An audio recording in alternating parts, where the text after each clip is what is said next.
Well, another weekend is upon us, which means it's time to do the preview for the weekend's action around MLS. And this week, just like last weekend's action, we're going to have 12 games that is taking place, where there's going to be 11 games taking place on Saturday and just one game taking place on Sunday. And just like last week, the fact that we were supposed to have 13 games again for this weekend's action, the one game that got postponed from this week once again involved the Colorado Rapids, where their game against Portland this week is going to be postponed until November because they still have multiple players and staff members that is tested positive for COVID-19. But that being said, let us actually get into the action, and we start off the first game, which is the matinee game between Orlando City versus the New York Redbulls, as this game kicks off at 4:30 p.m. Eastern, 1:30 p.m. Pacific, and this game is actually going to be on Fox, which, hallelujah, the fact that this game is actually going to be on Fox instead of being on Twitter, because you know how I just really dislike the Twitter stream, especially the commentator that, you know, it feels like my ear is bleeding out every time when I have to sit through and listen to them for 90 minutes. So at least this time I don't have to worry about that, because as I said, this game is going to be on Fox. And this game between Orlando City versus the Redbulls, with Orlando City have a record of 7-5-2, while the Redbulls have a record of 6-2-6. Orlando, of course, they have one of the longest unbeaten streak in the league, as they're unbeaten in 8 games now, while the Redbulls, they have now got back-to-back 4-1 wins in their last 2 games. And for the key points in this game for Orlando, you know, they're obviously trying to keep pace with the top 3 team in the Eastern Conference right now. And it seemed like the Eastern Conference right now, there seems to be a little bit of a gap that is started to occur between 4th and 5th place, and that it seemed like the top 4 team are the team that is going to be really battling out to see who, of course, is going to finish where, and that most likely by the end of the season, the top 4 where we're at right now could be the top 4 for by the time when we get into the last week of the season. While in the bottom, after the 4th place and between 5th to 13th place, this is where the logjam begins in terms of who exactly is going to not only make themselves get into the playoffs, but avoid have to play in that play-in round in the beginning of the playoffs and at the end of the regular season. Now, for the Redbulls, you know, these last resort, as I mentioned, they got a good 4-1 win in the last game against the Montreal Impact and a 4-1 win against Inter Miami. But is these last 2 results just because they were playing against weak team, or is this actually a turning point? And are they actually back to a team that looked like they could potentially make the playoffs this season? And that there's no doubt that this is going to be a huge test against an Orlando team that, like I said, they are going to be favorites in this game. And this is a team that has gone on a very long unbeaten run, where, you know, this season, I know in the past they have gone on unbeaten runs before they kind of fell apart, but there just doesn't seem like there's that pushback with this Orlando City team, and that it just feels like this is going to be really finally the season where Orlando City is actually going to make the playoffs. And not only they're going to make the playoffs, but they could actually be finished in the top half of the table. But that being said, in terms of prediction, as I forgot my red marker there on the table, so I'm going to use this purple one, is that I'm going to say Orlando's going to win this, because, again, they're heavy favorites in this game against the Redbulls, and since they've been relatively decent so far at home and haven't actually lost a home game this season, I expect that is going to be continue, even though they're playing against a Redbulls team that is starting to have some resurgence after back-to-back 4-1 wins. Now, moving on, in terms of the next match, is DC United versus Atlanta. And remember how this matchup used to be one of the more interesting matchup around MLS, and where both of these teams were actually a decent team? Yeah, that seems like a long time ago, because this season, both of these teams look like a shadow of the old self, as you have one of these teams that have been plagued with injury. That is probably the reason why their attack has really struggled, because most of the injury that they've been plagued are on the attacking end. Whereas Atlanta, yeah, they have just completely imploded starting in the beginning of the season, losing Joseph Martinez, and then things just go down and down the hill from then on for this team, and it just gets to a point where they're now in a transitional year and hope to get back to their best heading into next season. Now, this game is going to be kicking off at 7 p.m. Eastern, 4 p.m. Pacific. DC currently have a 2-5-7 record, while Atlanta has a 4-2-8 record. DC winless skid is now at 12 games, which is the longest in MLS, while Atlanta, they lost 2-0 to Chicago on the road in the last game. And the key points in this game is really, will there actually be a goal in this game? I mean, knowing the fact that both of these teams are struggling to score, this looked like it has no draw written all over it, even though technically I said the same thing in last week's FC Cincinnati versus NYCFC matchup, and basically NYCFC proved me wrong in 30 seconds that it was not going to end 0-0. But even if this game is not going to end 0-0, I don't expect there's going to be a lot of goals in this game with the way that both of these teams, of course, struggle. And I think one more key point that I also want to add in this game is that Marcelino Moreno, the DP that Atlanta just recently signed, he is actually going to be available in this game, and they are expected him to be playing in this one. So for once, at least Atlanta is not going to just have a USL squad starting in a game with no DP whatsoever. But even if they have Marcelino Moreno and that he might make a little bit of an impact to this Atlanta team, I doubt that this is going to be a team that's going to be highly competitive, and that, again, this is just a transitional year that Atlanta is going through, and that, you know, for Atlanta fans, even though they'll be frustrated the fact that they just threw away this season because of a transitional year, this is what every team has to deal with. And welcome to the pain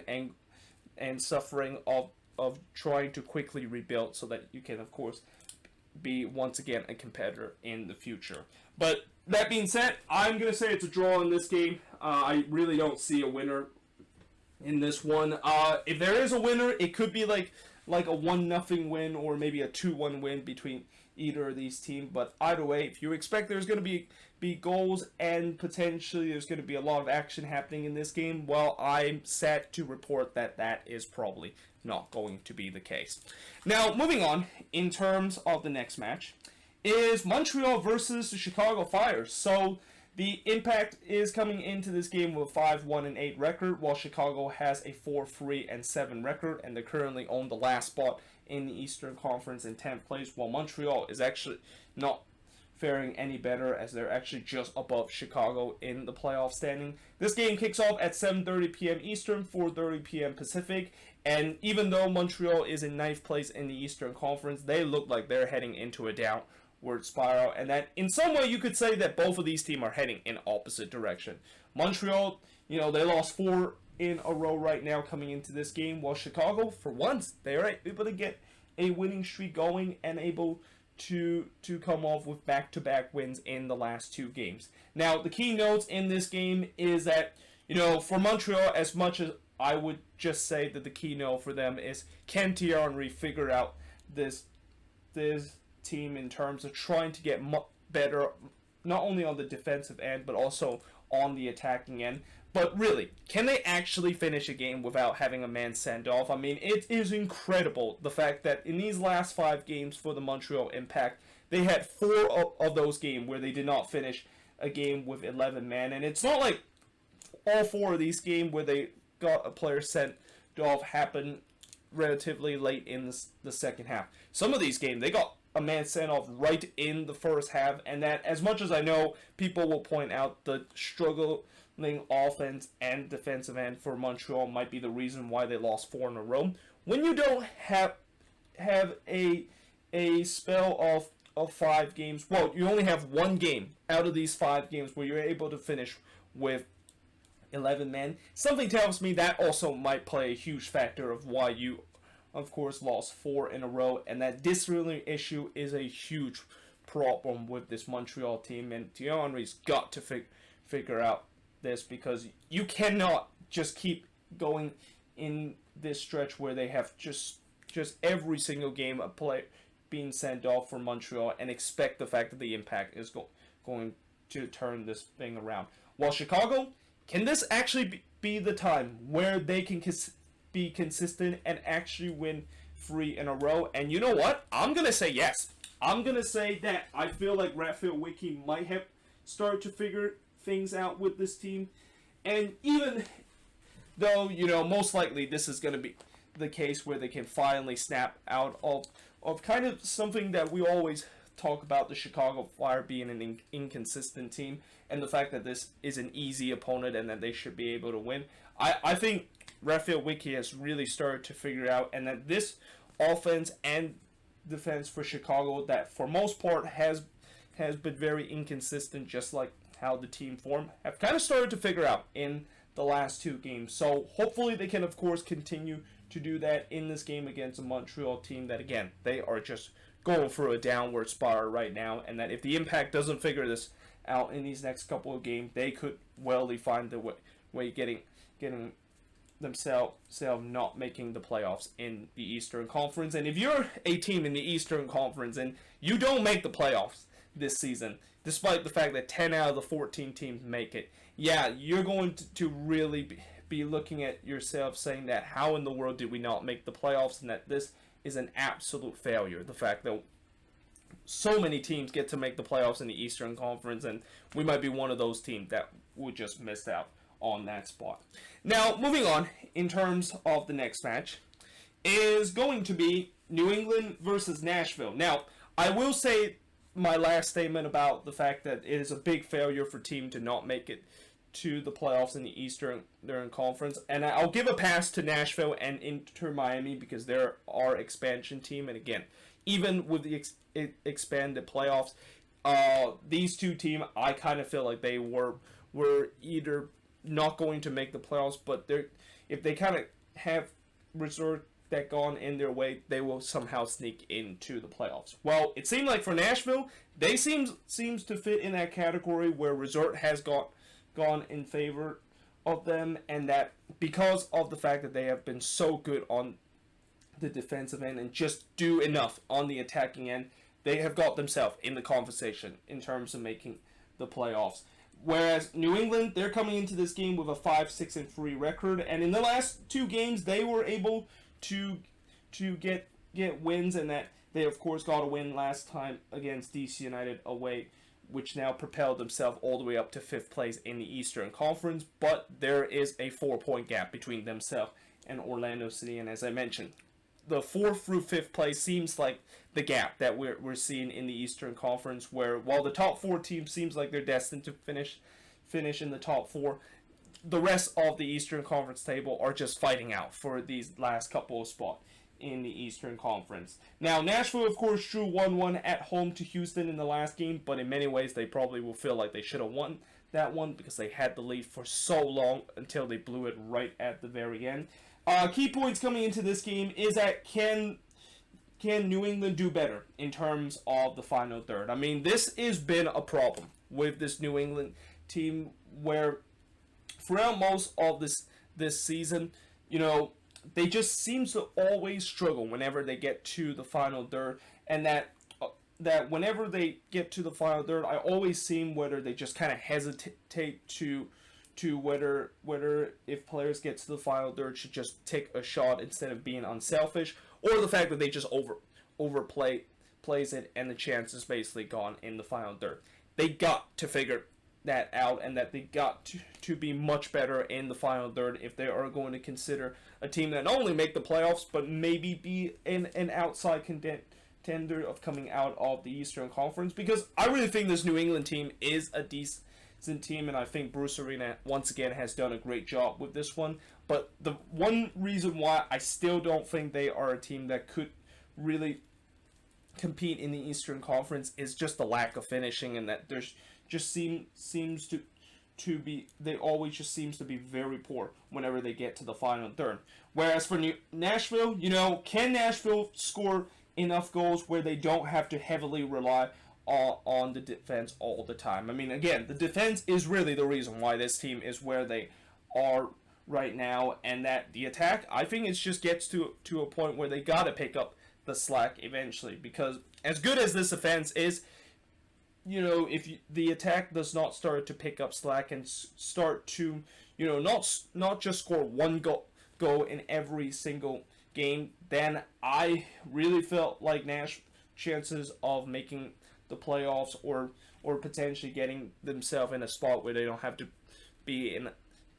in that situation where they have to play a playing game could really take a huge dive. But the good news for Nashville is that they, of course, just recently signed Hyundai Cadets, who they think he is going to be the guy that's going to solve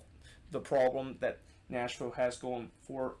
in front of goal. And while he is not going to be playing in this game against New England, they said that he is going to be available starting next week in their next game, which I actually need to double check to see what exactly their next game is going to be. But yeah, I'm going to be interested to see how he, of course, does for this team. But as of now, hopefully Nashville will find a way to score enough goals against a New England team that, another thing that I also want to mention with this Revs team is that they finally broke the duck in their last home match, where they finally got their first win at home. And hopefully the fact that they finally broke that duck, that is going to be a point where they can start winning more home resort, and therefore I'm going to predict that they're going to win this one, and that really I feel like this is one of these games where whoever does enough on the attacking end is most likely going to win the game, and I'm going to just give New England the edge out of this, because for most of the time, even when they do struggle in terms of scoring goals, they, at least at the end of the day, will always find a way most of the time to try to score enough goals to get all 3 points in a game. But moving on, in terms of the next match, is going to be Toronto and the Philadelphia Union. So this is arguably the game of the week, and let me just double check to see if I actually got the standing correct, because I'm pretty sure both of these teams don't actually have the same record right now. Let's take a look. Oh no, it's actually true. Both of these teams have the same record, with Toronto currently have an 8-4-2 record, which is the same as the Union. This game kicks off at 7:30 p.m. Eastern, 4:30 p.m. Pacific. Toronto, of course, got a huge 3-1 win at home against the Supporters' Shield leader Columbus, while the Union, they of course won 3-0 at home against Inter Miami, and it was able to spoil Gonzalo Higuain debut in MLS. Now, the key points in this game, as I mentioned, this is a battle between second versus third place in the Eastern Conference, and that this is no doubt going to be the game of the week with the way that both teams look like they have just been in sync for these past couple of games. So, yeah, it'll be very interesting to see how this game is going to take place, and that since there's just so many games that is going to be taking place around this slot, as I kind of mentioned before, whenever you have like 11 games that's going to be taking place in a single day, where there's a lot of these games between 4 o'clock and 4:30 and 5 o'clock kickoff time kind of just bunch up in each other, it gets very difficult in terms of trying to keep an eye on all of these games. But I'll make sure I'll keep an eye on this one too, because this is definitely a marquee matchup between very good team, and that I'm gonna say it's gonna be a draw between both of these teams, because I always like to go safe with these predictions whenever there's these two very good teams that is facing off against each other. But I won't be surprised if one of these teams are able to get the result, and whoever is able to get a result, they will definitely send a big message to the rest of the league that we are going to be considered contenders in terms of winning MLS Cup this year. But moving on, in terms of the next match, is the Houston Dynamo versus Sporting KC in a matchup where both of these teams seems like they're in a similar situation that they're in this season. For Houston, their record is 3-7-4, while SKC have a 6-2-5 record. This game kicks off at 8 p.m. Eastern, 5 p.m. Pacific. For the Dynamo, they're winless in 5 games, and ever since Albert Feliz is no longer with the Houston Dynamo, or at least he was not in the starting 11 because of the rumor that this was finally the time that the Dynamo decided to sell him, and that he, of course, make the jump to Europe. They have not won a single game. While for Sporting KC, they still have only won 1 game out of the last 7 games that they have played. And as I mentioned, key points coming into this game is that both of these teams are really in a similar situation where both of them just cannot score. Like, both of these offense have been very poor in these last couple of games. And also on the defensive end too, neither of these teams have been very good, and that they have the moments where they unfortunately blow leads late in the game. Now, that being said, when both of these teams actually met each other, Houston, of course, were able to win both of those matchups that these first two teams play against each other back in phase one of the schedule. The first one was Houston at that time getting a surprise 5-2 victory against SKC, and then in the game that was played at BBVA Compass Stadium, it was Houston getting a 2-1 win against SKC. So, therefore, I'm going to say Houston is going to probably win this game. And again, even though they have been struggling in these last couple of games, and that Tab Ramos started to kind of lose a little bit of that magic that he has to start phase one of the schedule, at least Houston home form has been very decent, and that Houston is always a team that doesn't usually drop a lot of points on the road. And for SKC, coming into this game, I heard that maybe they're going to get Polito, getting the full 90 minutes in this game, which would definitely be huge for SKC because they desperately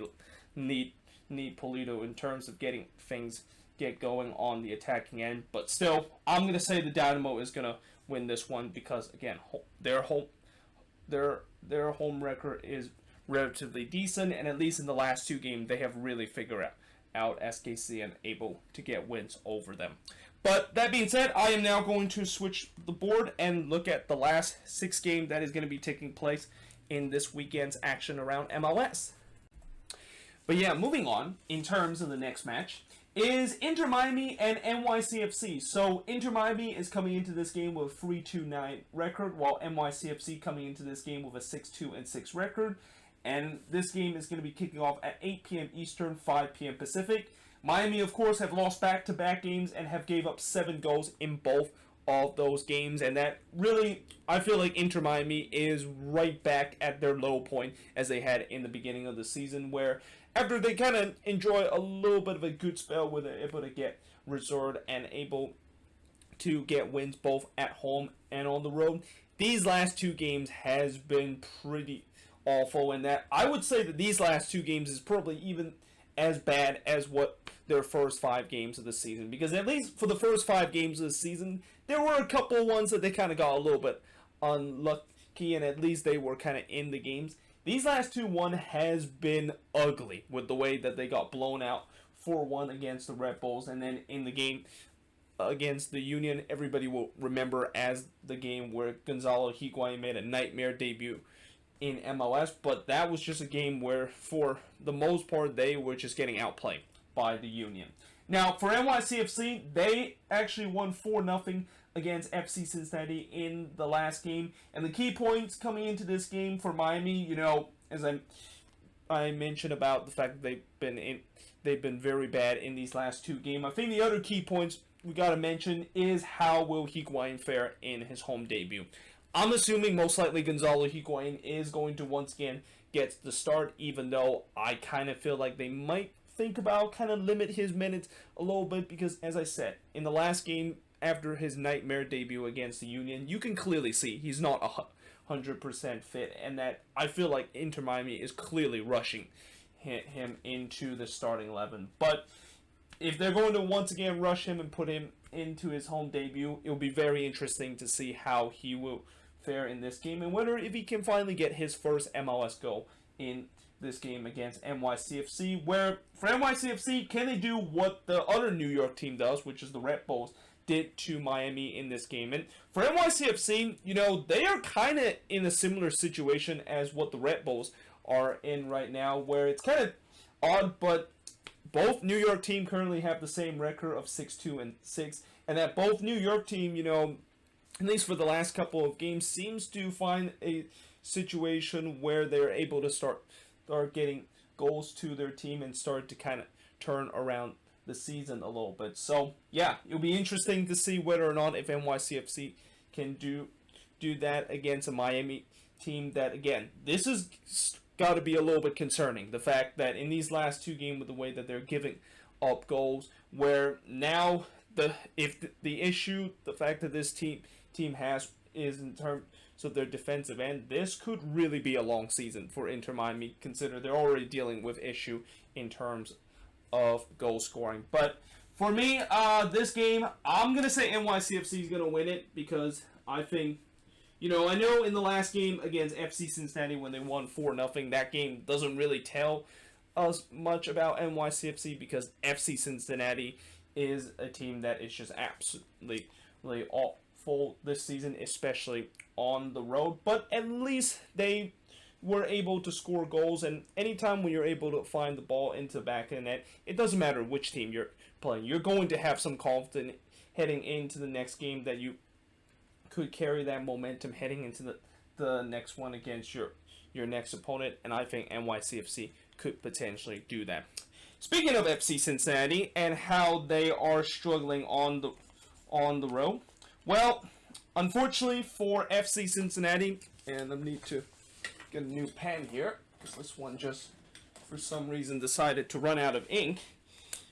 But yeah, speaking of FC Cincinnati, of how they're struggling on the road, well, unfortunately, they're back on the road again, and this time they get to go on the road against the team that blew them out 7-1 in the last time that both of these teams faced, which, of course, is Minnesota. This game kicks off at 8 p.m. Eastern, 5 p.m. Pacific, and as I said, last time both of these teams met, I will always remember this as the biggest win in not the biggest win, but the biggest blowout win that Minnesota United has ever got in their franchise history, by absolutely destroying FC Cincinnati in this game and put a 7 spot against them in this one. Now, despite the fact that I know it's very tempted to say that we're probably going to see something similar to this game, because after all, FC Cincinnati, as I mentioned, how they have struggled on the road. It's not that they just struggle on the road, but it just feels like the way that they play on the road looks something similar to what they did in the inaugural year when they won the Wooden Spoon, which is they can't score and also they can't defend. Whereas Minnesota, I know they struggle in terms of putting the ball into the back of the net in the last game, but at least you would think that this team, with the weapons that they have on the attack, should be able to once again kind of replicate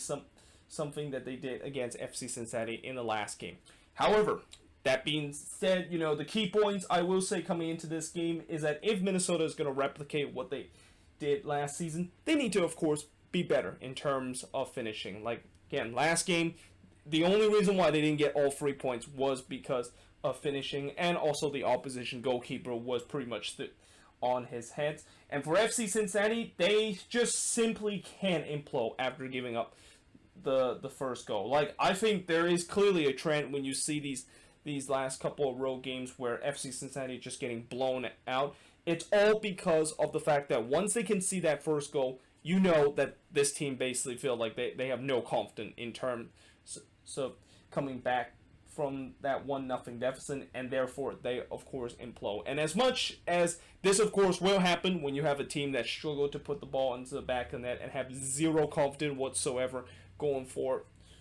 in their team, you just cannot, of course, always do that and expect that things are going to change if you're going to just kind of implode after giving up the first goal game after game. But that being said, I will say that Minnesota, of course, will win this. And, as I mentioned in the last game with the Loons, these next couple of games, of course, is a must win. And, the last game against RSL, I was very disappointed the fact that in a must-win game, we only got a draw out of this one. This one definitely, again, is a must-win, and probably even a more must-win than the one against RSL. And that, to be honest, I really don't care if the Loons score 7 goals against FC Cincinnati, or even get a 1-0 victory over FC Cincinnati. As long as we get 3 points, I will be happy with this. And this is, I feel like, should be kind of a mindset with every single team for now, where it's great that sometimes you need to of course have some style points, and you need to play good to be be a very decent team. But knowing the fact that we're at a point of this season where there's just so much congestion in terms of the schedule, I just feel like it doesn't really matter anymore how good or how big you blow out an opponent. As long as you get the crucial 3 points game after game, you are of course going to get yourself not only in the playoffs but could be in the conversation of competing for MLS Cup. And that for Minnesota, again, I don't care if they win only 1-0 or win 4 or 7-0 in this game. As long as they get all 3 points, that's what matters at the end of the day.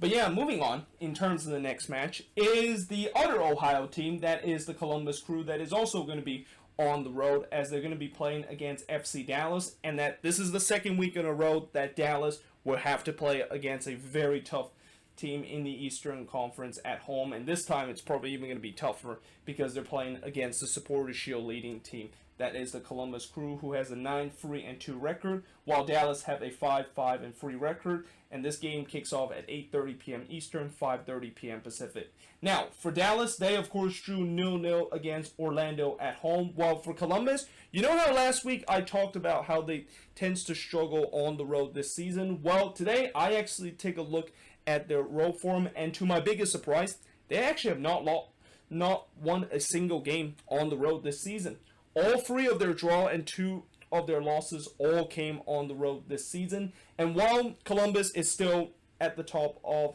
the Eastern Conference and leading the Supporters Shield standings, not only the fact that there are teams that is breathing down their neck to try to grab for that top spot, but if they cannot figure out this road form that they've been struggling this season, yeah, they probably could not actually finish in the top spot in the Eastern Conference, because if you're going to be a team that's going to finish top of the standings, you got to expect to at least win 1 or 2 or even at least half of your road games. So, for the rest of the season, knowing the fact that Columbus are going to have to play on the road at least 4 times, they drop all those games and ain't able to get all 3 points in all those reserves, I don't think mathematically they could be able to get themselves remain at the top of the Eastern Conference. So that's where it kind of gets to my key points of this preview of this game, where Columbus, they got to figure out their road form. And unfortunately, it's not going to be easy to figure out their road form when they're playing against a Dallas team that, besides the fact that they lost 1-0 against Nashville in their first game of Phase 1, which I think that game, I'm just going to put an asterisk in terms of that, because that was just a game where both team weren't really back into match fitness, and both teams didn't play in a long time. And it was kind of unfortunate the fact that Dallas did drop the result right at the very last minute. They have been pretty unstoppable at home this season, and that when you look at a team that struggled on the road compared to a team that of course have done very well this season at home, it's not a big surprise of why I'm going to say Dallas is going to win this game. However, I will say for Dallas, if they're going to win this game, they need to figure out their offense, and that they need to find a spark in this one, because in these last 2 games they have not scored a goal, and it seemed like they're kind of going through a little bit of a mini drought. Now, obviously, most teams are going to go through a mini drought during the season, especially in this congested schedule. But for Dallas, they will really hope that they can, of course, end this mini drought, because the longer they're not going to figure out a way to score goals, I think there's going to be some concern for Dallas fans that knowing even if they have a very good defense, if you cannot score goals in this league, and this, I know it's going to be a cliche and something that I've said many times before, but yeah, if you can't score goals in this game, you're not going to win games during this season. But moving on, in terms of the next match, is going to be Seattle versus Vancouver. Now, on paper, I know this is a one-sided affair, because the Seattle Sounders is at the top of the Western Conference with a record of 7-3-3, while Vancouver currently have a 5-0-9 record, and Seattle, of course, have won 3-1 against the Galaxy away in the last game, and really they have pretty much won almost every single game in Phase 1 of the schedule, except for a couple of losses that they suffer against their Cascadia rival Portland Timbers. While for the Vancouver Whitecaps, yeah, they lost 1-0 to Portland, technically at home, even though they were playing at the same stadium that Portland, of course, play at for their home games, that is Providence Park. And this game, of course, kicks off at 10 p.m. Eastern, 7 p.m. Pacific. Now, for Seattle, again, this should relatively be an easy win, and I think unless Vancouver can do something similar to what the Quakes did last week against LAFC, yeah, most likely the Sounders should be able to get all 3 points in this game. But for the Whitecaps, besides the fact that they need to maybe do something that the Quakes did to LAFC to maybe get a surprising win, I'm also going to be interested to see how Evan Bush will do for the Vancouver Whitecaps. Obviously, they of course just signed Evan Bush a couple of days ago after Thomas Hassel, of course, is done for the season, and that they were down to just one goalkeeper in their roster, and that as much as Brian Meredith has done a I wouldn't say a bad job with this team, at the same time he hasn't really done as good of a job in terms of the goalkeeping role for this Whitecaps team. I expect Evan Bush would basically step into this game, and it'd be interesting to see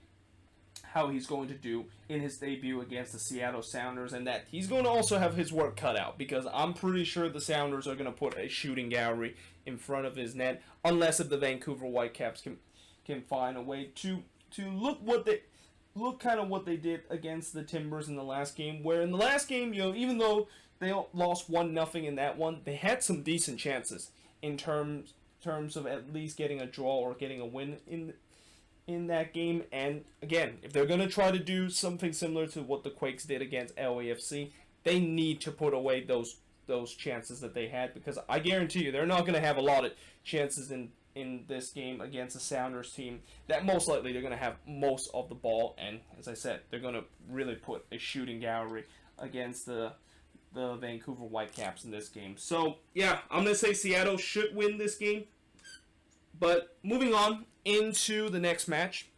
and speaking of the Quakes, they are going to be playing against the LA Galaxy in the Cali Clasico, as the Quakes have a 3-5-6 record, while the Galaxy have a 4-3-6 record. This game kicks off at 10:30 p.m., 7:30 p.m. Pacific time. For the Quakes, as I mentioned before, they of course pull off one, if not the biggest shock that I have ever seen the Quakes done, which is winning 2-1 on the road against LAFC. Well, the Galaxy, ever since they of course got that 3-0 win against LAFC in El Tráfico, they are struggling ever since. And in fact,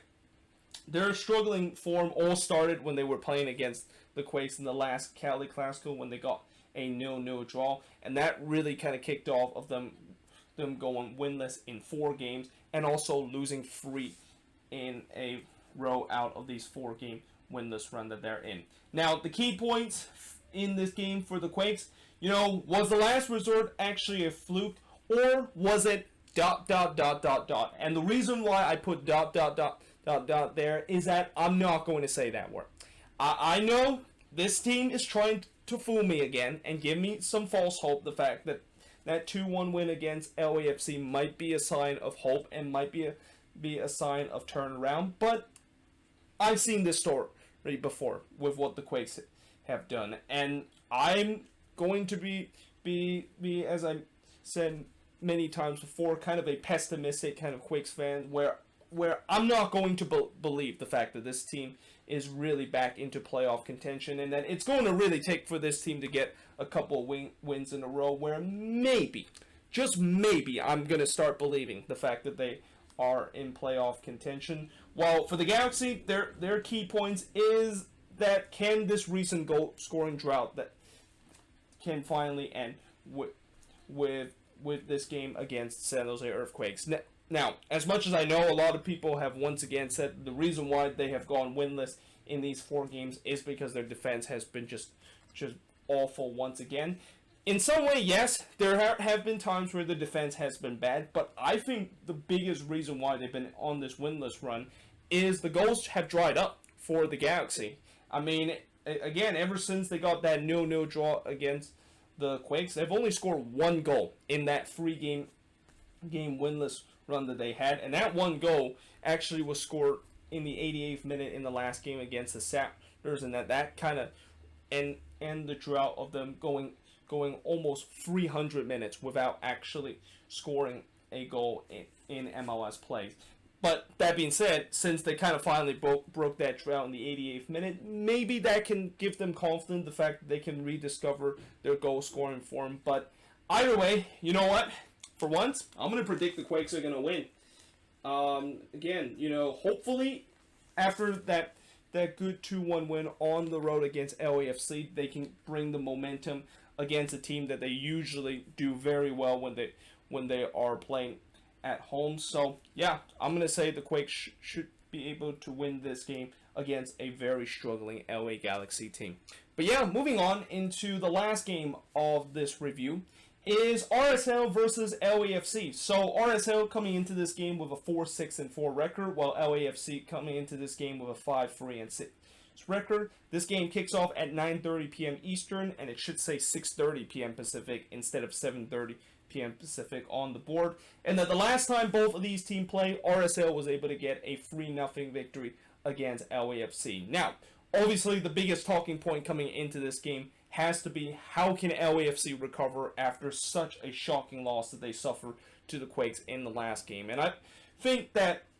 loss that they suffer against the Quakes is not just the lowest point that they had this season, but probably the lowest point in their franchise history, and probably even lower than when they suffered that 3-2 loss at home against RSL in their inaugural season in the playoffs. Because after you basically just dismantled the Quakes for the last couple of meetings, and pretty much for a long time, if you want to call LAFC versus San Jose Earthquakes a rivalry, this is the most one-sided rivalry in the entire MLS. Last week happened, where LAFC just completely